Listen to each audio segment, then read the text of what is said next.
Welcome all. আজকে আমরা সমযোজী যৌগ, সমযোজী বন্ধন সম্পর্কে জানব। তো আগের ক্লাসে আমরা আয়নীয় বন্ধন বা আয়নীয় যৌগ সম্পর্কে অনেকগুলো তথ্য জেনেছি, উদাহরণ দেখেছিলাম।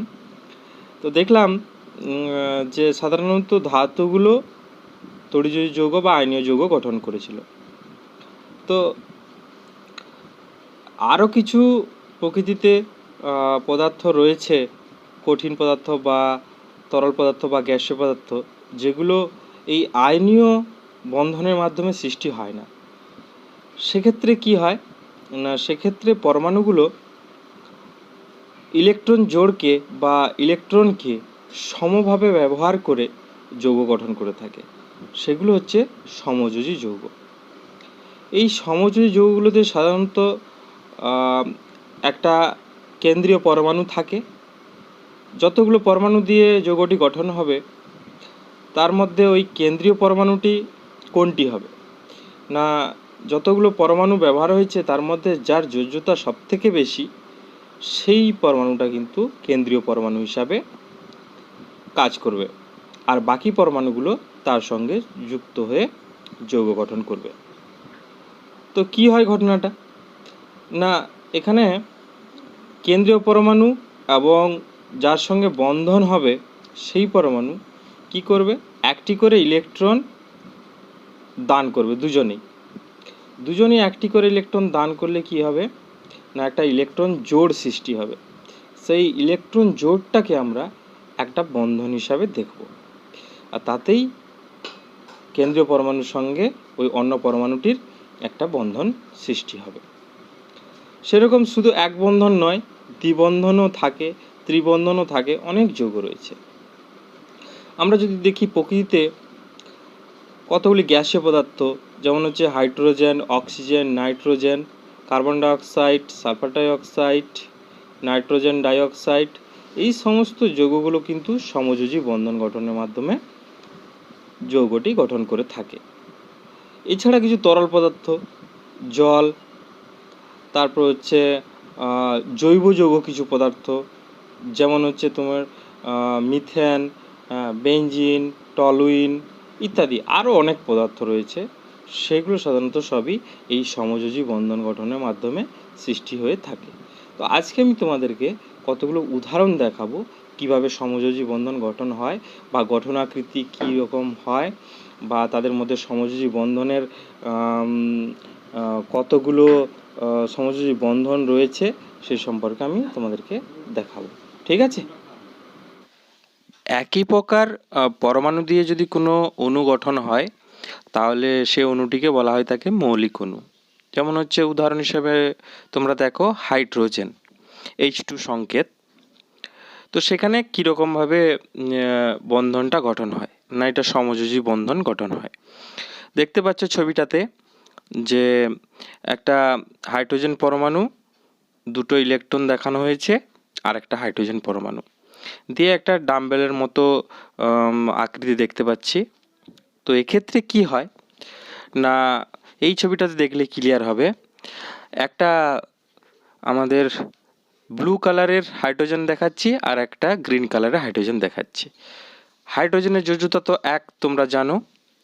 সে কি করে না, ব্লু হাইড্রোজেনটা একটা ইলেকট্রন দিচ্ছে, যেটা ব্লু গোলটা ছোট দেখানো হচ্ছে, আর গ্রিন যেটা সেটা একটা ইলেকট্রন দান করছে, যেটা গ্রিন ছোট্ট গ্রিনের গোলটা দেখানো হয়েছে।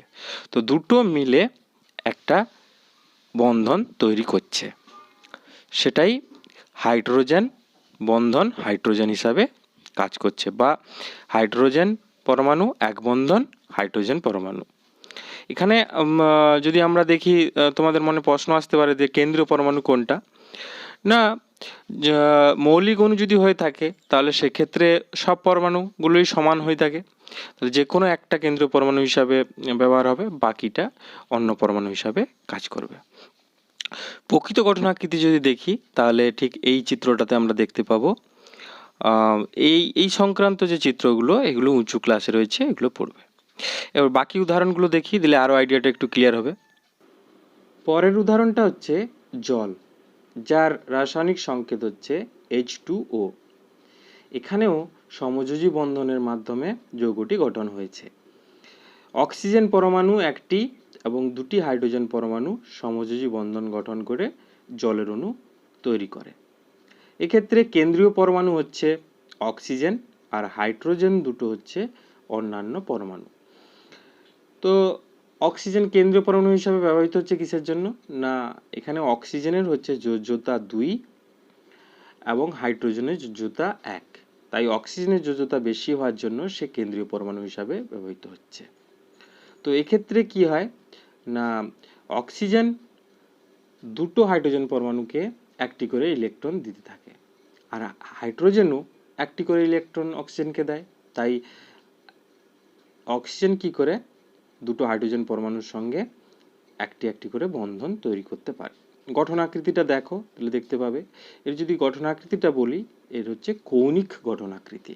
ঠিক এভাবে গঠন আকৃতিটা হয়ে থাকে জলের। তাহলে এই জলের সংকেতে সমযোজী বন্ধনের সংখ্যা কটি হলো? না, একটি অক্সিজেন পরমাণু দুটি হাইড্রোজেন পরমাণুর সঙ্গে একটি করে বন্ধন তৈরি করছে, তাই এখানে সমযোজী বন্ধনের সংখ্যা হবে 2। ঠিক আছে। আচ্ছা, পরের উদাহরণটায় চলে আসি। পরের উদাহরণটা যেটা দেখছি সেটা হচ্ছে হাইড্রোজেন সালফাইড। ঠিক জলের মতো একই রকম, এর রাসায়নিক সংকেত হচ্ছে H2S, যেখানে কেন্দ্রীয় পরমাণু হচ্ছে সালফার এবং এখানে ব্যবহৃত যোজ্যতা সালফারের হচ্ছে 2। সেই জলের মতো একই রকমই এর গঠনাকৃতি হচ্ছে কৌণিক গঠনাকৃতি এবং সালফার পরমাণু দুটি হাইড্রোজেন পরমাণুর সঙ্গে একটি একটি করে বন্ধন তৈরি করছে। তাই এই H2S যৌগে সমযোজী বন্ধনের সংখ্যা হচ্ছে 2। ঠিক আছে। পরের উদাহরণটা দেখি। পরের যৌগটা হচ্ছে অ্যামোনিয়া, যার রাসায়নিক সংকেত হচ্ছে NH3। এখানে কেন্দ্রীয় পরমাণু হিসাবে নাইট্রোজেন কাজ করছে, আর প্রত্যেকটা হাইড্রোজেন পরমাণুর সঙ্গে একটি করে বন্ধন তৈরি করছে। এই গঠনাকৃতিটা যেটা দেখতে পাচ্ছ বাম পাশে, সেই গঠনাকৃতিটা হচ্ছে পিরামিডীয় গঠনাকৃতি। আগে বলেছিলাম যে একটা পরমাণু বা একটা মূলক কি করতে পারে, একাধিক যোজ্যতা দেখাতে পারে। নাইট্রোজেনও একাধিক যোজ্যতা দেখায়, 3 দেখায়, 5 দেখায়। এই যৌগে ব্যবহৃত এই অ্যামোনিয়াতে নাইট্রোজেনের যোজ্যতা হচ্ছে 3। তাই এখানে 3টি হাইড্রোজেন পরমাণুর সঙ্গে নাইট্রোজেন পরমাণু যুক্ত হয়েছে এবং সমযোজী বন্ধনের সংখ্যা যদি আমরা বলি তাহলে হবে 3।